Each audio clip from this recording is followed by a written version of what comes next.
sports. This week has been one good week, and I'm honored to introduce our very own and a new analyst for Y254 Sports, Ezra Kathii. Welcome, the guy from Kiembu, a radio sports producer. How are you, my friend? I'm quite fine, thank you, Mr. Osoro.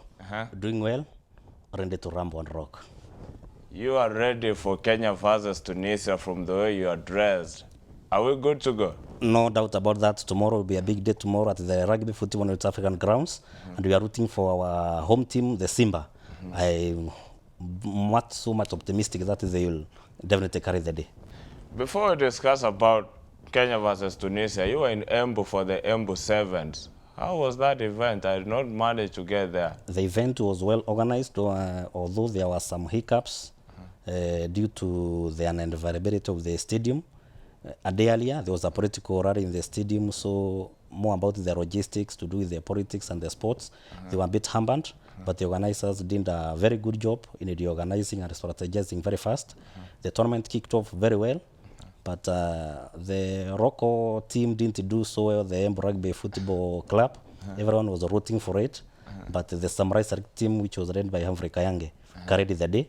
But all in all, it was a very good experience even to the Roccos in Embu, and they are hoping for the return of the season again when the tournament will come back to Embu next year. Well, rugby is taking a very good part of Kenya lifestyle at the moment, and tomorrow at the RFUA will be Kenya versus Tunisia. The Simbas, Simba Moja, will be going ahead against Tunisia after drawing with Uganda 33-33. But they won the Elgon Cup after winning the first leg 23-18. How about that? But before we dwell into much of rugby, one of the major breaking stories this week has been the KPL Nabamba getting a new sports broadcast partner in Bamba Sports. The deal is worth 36.7 million. How about that? Since March this year, after pay TV broadcast partner for KPL Supersport broke out of Kenya and said, we cannot go on covering the KPL. 6 months down the line, Bamba is here and they are good to help the Kenya Premier League go ahead. The deal is worth 36.7 million, and it will be a double head of matches for the days that they will be covering that, because they are also covering the NSL. Other sports journalists, you got to be happy about that. At last, the big boy market in the Kenya Premier League will be on air. Yeah, that's something to celebrate about. Since the Supersport withdrew their sponsorship, we've been facing a lot of difficulties. The matches couldn't be shown live, but now we have another opportunity through Bamba Sports. We are hoping the same spirit, the Kenyan soccer spirit, will come back into the living rooms, and we are hoping now the Kenyan soccer will breathe a fresh life coming this weekend. But also the break from Supersport to Bamba, that sleepy window, it hasn't been so good, especially so for our players who could even be noticed by other clubs, who could be called to go and play professional soccer. So that window affected a lot in the professional perspective. As an analyst, I think it was not the best idea, and I hope the deal which Football Kenya Federation have signed with the Bamba Sport, it will last long for the benefit of the players and the entire Kenyan soccer fraternity. Friend, you're talking as a member of the federation itself. Good, man. Yeah, 24 million will be given to production and 40 million will be for adverts and promotion. So all in all, this deal is worth 100 million. It is a good start for a local TV station going ahead to broadcast a league here in Kenya, and sports will be back in our newsroom. But also another big story was the Lion himself, Robert Matano, getting back to the Den. He coached them back in 2010-2011. He was a former player for the Den back in the days. He was with Ulinzi, but now he's back at the Den for the remainder of the season. For the last 6 months, Robert Matano will be the head of FC Leopards. Is he a good fit for the Den? Yes, no. Start with the no. The no, why I'm rooting for a no is the timing. Timing has been very, very, very poor. You saw what happened. The team was playing in the tournament in Tanzania during the SportPesa Cup. They brought in a new coach who did not even last for a month. went away. That was Gor Mahia. That was Gor Mahia, which Yes. brought in the coach. But now currently the team has been facing a lot of problems with coaching out, and we normally feature Gor Mahia and EFC Leopards, the cream of the Kenyan soccer. So they are not setting a very good example to the Kenyan soccer fraternity. I think the area they know about the stability of the coaching staff, the better for the Kenyan soccer. But I don't think it's a very good idea. The assistant coach could have been given that role until the end of the season. I think that would have been better. But coming at this time, mid-season, I don't think it's a very good tactical approach. Look at the Lion himself there. He's a fierce man. He has led Ulinzi Stars for the better part of 2013, 2016, 3 years in a row, and managed to get them into third spot. He was the first coach with Sofapaka to win the league back in 2009, won the league with Tusker in 2012. He's a good guy for Leopards. Can he get them the remainder of the season? Not winning the league, but at most, get us to the top half of the table. Number 6, because they're lying at 12th on the table. And as it looks, FC Leopards might still be going down, down, down. Or what do you think? Football has become more a bit scientific. I think there's a tactical part of it, the emotional part of it. They need some gearing with the coach, new tactics. They have adopted other types of tactics. Now coming in the new tactics almost mid-season, I don't think it would be a very good idea. I'm seeing previewing somehow they'll finish in the mid-table this season. EFC Robbers, yeah. Mid-season, I think will be a fair judgment according to me. This conversation goes on social media. You can talk to us using the hashtag #WaInTheMorning at Kalamival, at Barimo, and at Osoro Bats. What's your hashtag, my friend? What's your Twitter handle? Ezra Kathii. At Ezra Kathii, and tell us everything that you feel about Feel Good Friday. Are you having fun? Many events this weekend, more so when it comes to sports, and this is also a Go TV weekend. But one big match will be the Kenya versus Tunisia, the Africa Gold Cup. Can we win that? Because 2019 will be the World Cup, and Kenya, I can assure you, we are still running ahead and trying to go and get into the World Cup in 2019. The Simbas have to be there. Coaching changes at the creme de la creme of football in Kenya, not only at FC Leopards, now at Gor Mahia. Dan Kerr is an Englishman, former Leeds United, now coming to Gor Mahia, try to lead them in their football games as they head to Everton in Tanzania to play against Everton. Do you also give the Englishman a chance or not? Because now FC have changed their coach, Gor Mahia have changed their coach. How do you see it playing out? They say monkeys do, monkeys see. EFC Leopards have done the same thing. Gor Mahia have replicated the same thing. So I'm seeing a scenario, the same thing which happened in Tanzania when Gor Mahia was playing the SportPesa. I'm seeing itself replicate itself. But if the Englishman could be relegated to the bench side, and Zendekaya Ziko Otieno could play the pivotal role in Gor Mahia as a technical bench as they take on the Everton side, I think it will be a very good idea. The team is arriving this week. The game is being played on Thursday. Yes. Coach is arriving tomorrow. So what difference will he make within a span of 4 days? I think it will be an uphill task, but all in all, nothing can be done for now. But if Zedekiah Ziko Otieno, I think would be the man who could have saved this team if he could have stayed for the remainder of the season. But he will still be the assistant coach for Gor Mahia. But now, with the big man now calling the shot, but we cannot also rule out the man. He has also trained and coached in Africa. He was with the Simba FC, Yes. Mpulamanga of South Africa. I think he's quite fast with the East African soccer and the entire African soccer continent. And I think, given time, but I doubt, with the current scenario of in and out in Gor Mahia coaching staff, I don't think it will last. Remember, the Gor Mahia fans are very optimistic. Results, they go for results. And number one is their thing. Anything short of that, you are out. Well, the former Leeds United and Sheffield Wednesday is the coach of Gor Mahia, Dalian Kera. The 50-year-old was the under-18 manager at Chesterfield, and they will now be guiding Gor Mahia for the remainder of the season. We'll be hoping for a long-term deal for him for Gor Mahia. How is he going to do that? It is a change in Gor Mahia. It is a change in FC Leopards. 38 matches, 15 matches have been played. At the end of the season, what will happen? Tusker, Gor Mahia still heading and leading that log, but FC Leopards on 12th. Ulinzi are coming back to the fray with Benjamin Nyangweso, the man who guided them to the 2010 KPL trophy. All this, it's all about football. Now, it is the transfers in England and worldwide. What do you think is happening? Breaking last night, Romelu Lukaku, the Everton talisman, is heading to Manchester United, according to British media reports. £75 million, he will be the third most expensive player to be ever sold in history. Romelu Lukaku for Manchester United.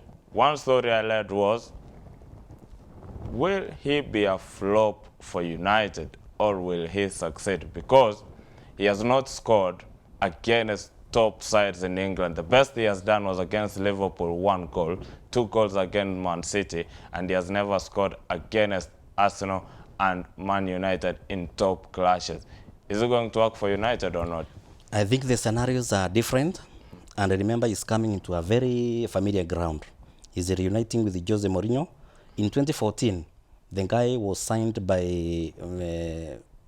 Jose Mourinho, but he was sent on loan to Everton. Yes. I think now coming back, he'll become a bit rejuvenated.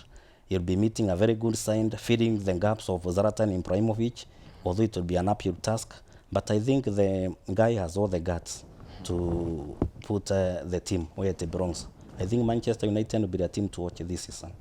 This man, the former Anderlecht man, was Jose Mourinho never liked him. Always say he was not good enough for Jose Mourinho in his second spell at Chelsea, and they loaned him to West Brom and finally selling him to Everton at $28 million. Now for Manchester United, is coming at $75 million. What difference has Jose Mourinho seen in Romelu Lukaku that he never saw it when he was at Chelsea?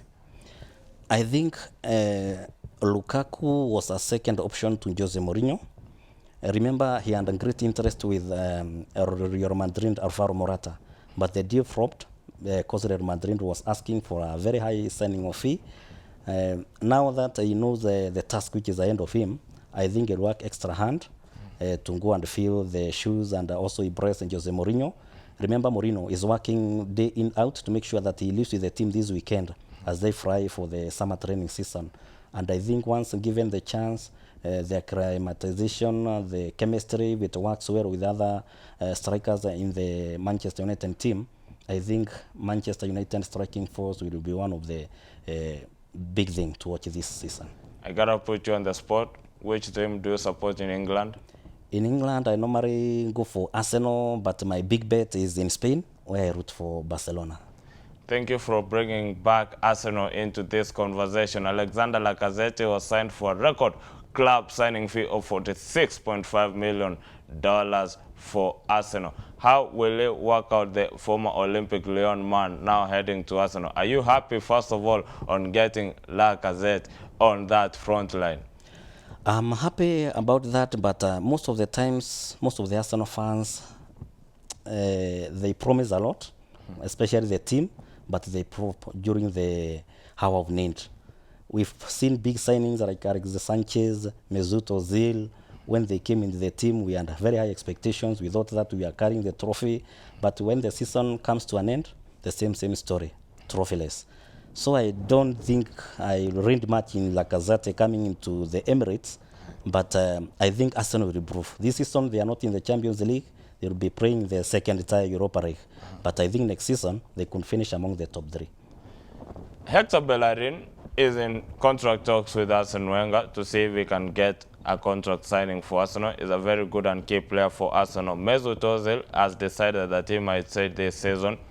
Oliver Giroud is 50-50 on staying. Alexis Sanchez has not disclosed yet, but most of the rumors are saying if he is going to stay, he's commanding a large amount of salary, up to £400,000.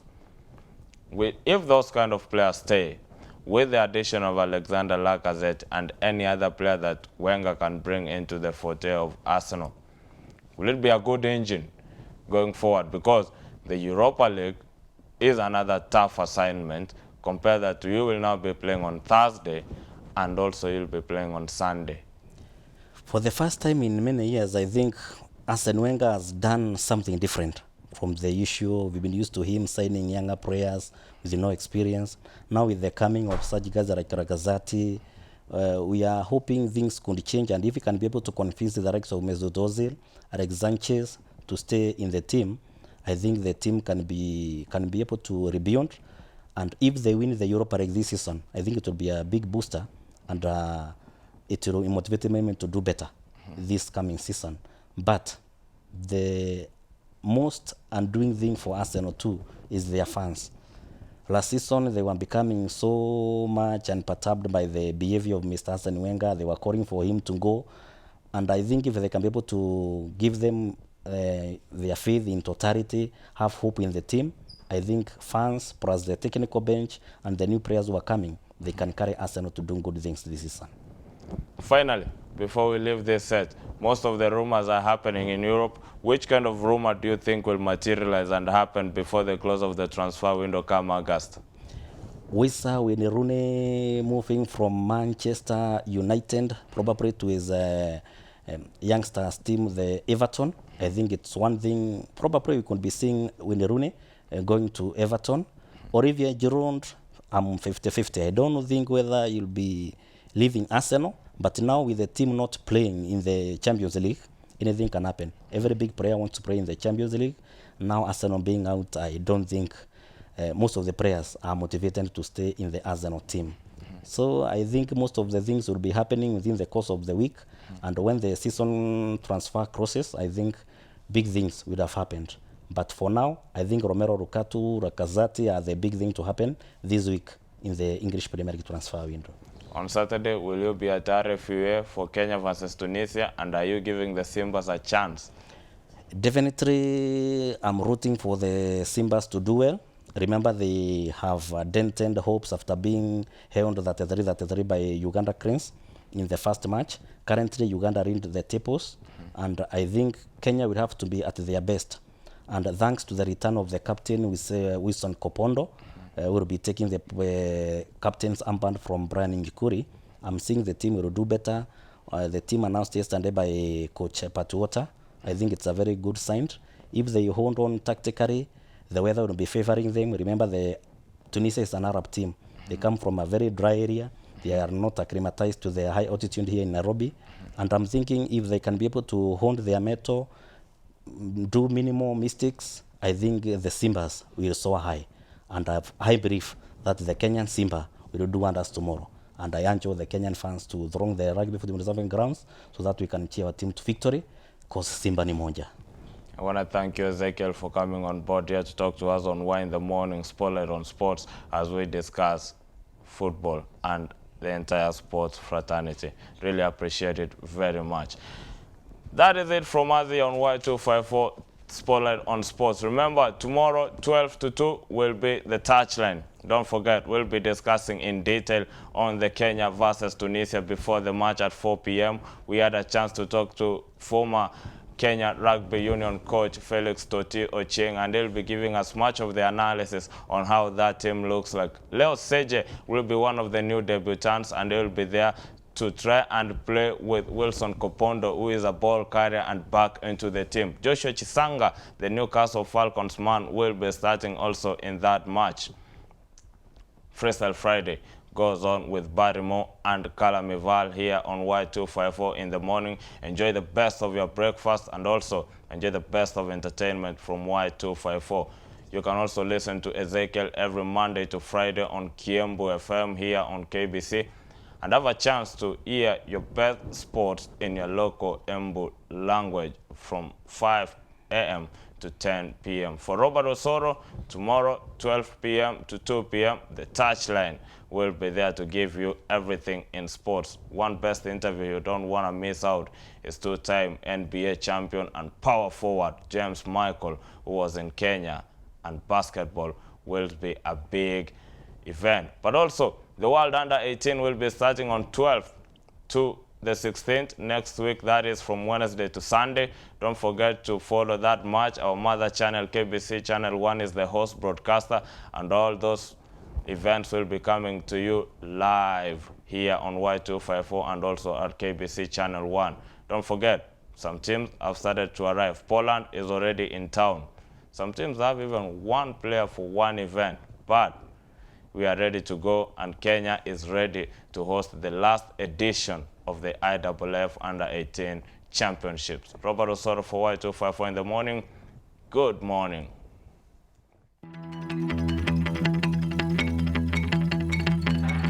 Youth, a fleeting moment in a person's life, yet critical in the overall development. A period of endless possibility and a journey of self-discovery. Youth, when telltale signs of greatness are often spotted.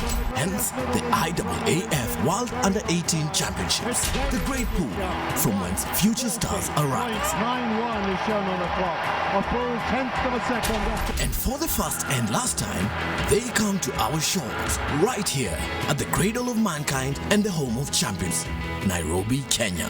From the 12th to the 16th of July 2017, all roads will lead to Moi International Sports Center, Kasarani, for the 10th and last edition of the IAAF World Under-18 Championships. This is a very, very important event for Kenya because it's the first time that we are bringing together the whole world to participate in this country. And so far we are in top gear in our preparations. We have confirmed our athlete village to be a Kenyatta University, where all the athletes and their officials will be accommodated. We have also identified all the hotels that will be occupied and accommodating both the IAAF teams and all the officials, including the media. We are also in the process of signing the contracts for all the renovations at the stadium and also at Kenyatta University, where all the preparations and training will take place. With over 2,000 participants chasing gold, the eyes of the world will once again be firmly trained on Kenya. You can imagine that value our country will leap, not just in sports, but also opening up opportunities in tourism and business. As part of this preparation, we are also preparing the Team Kenya. We are supporting our preparations in every county, and they have been preparing this from last year. For our young kids, we will identify very good athletes who are able to do well now in future. Kwa hii talent, imenifanya nikajua vitu mingi, nikatembea. Ningeomba Wakenya wote wajitokeze. At least go position 1 kwa sababu last year part 1 ilikuwa position 2. Oh, Kenya, we want to be number 1. We want to be number 1, and we are going to be number 1 in July. This is something that I call upon every Kenyan to support. We have promised IAAF that you're going to fill this stadium.